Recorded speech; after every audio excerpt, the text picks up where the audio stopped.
আসসালামু আলাইকুম। আশা করি সবাই ভালো আছেন। আজকে প্রচণ্ড গরমের কারণে মুরগির শেডগুলোতে মোটর দিয়ে পানি দেওয়া হচ্ছে। এই যে প্রচণ্ড গরম, আর এই গরমের কারণে মুরগিগুলো সব একসাথে হয়ে যায়।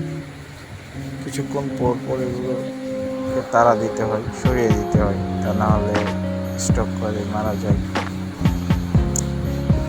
সবগুলো একসাথে জড়ো হয়ে আজকে এভাবে জড়ো হয়ে চারটা মুরগি খুবই দুর্বল হয়ে গেছে। দুটা মারা গেছে আর দুটা এখনো আছে, রেখে দেওয়া হয়েছে। খামারের চারপাশটাতে ফল গাছ লাগানো আছে, পেয়ারা আছে, পেঁপে আছে, আম আছে, কাঁঠাল আছে। আর নতুন করা হয়েছে তো, যার কারণে ফল গাছগুলো নতুন লাগানো হয়েছে, যার কারণে বড় হয় না।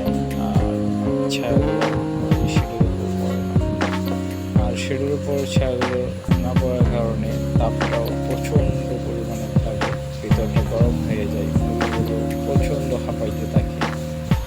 আর গাছগুলো বড় হতো, সেক্ষেত্রে সাশ্রয় পেত ছড়ার কারণে। এই জন্য কিছুক্ষণ পর পর পানি দিতে হয় চালের ভিতরে। এই গরম থেকে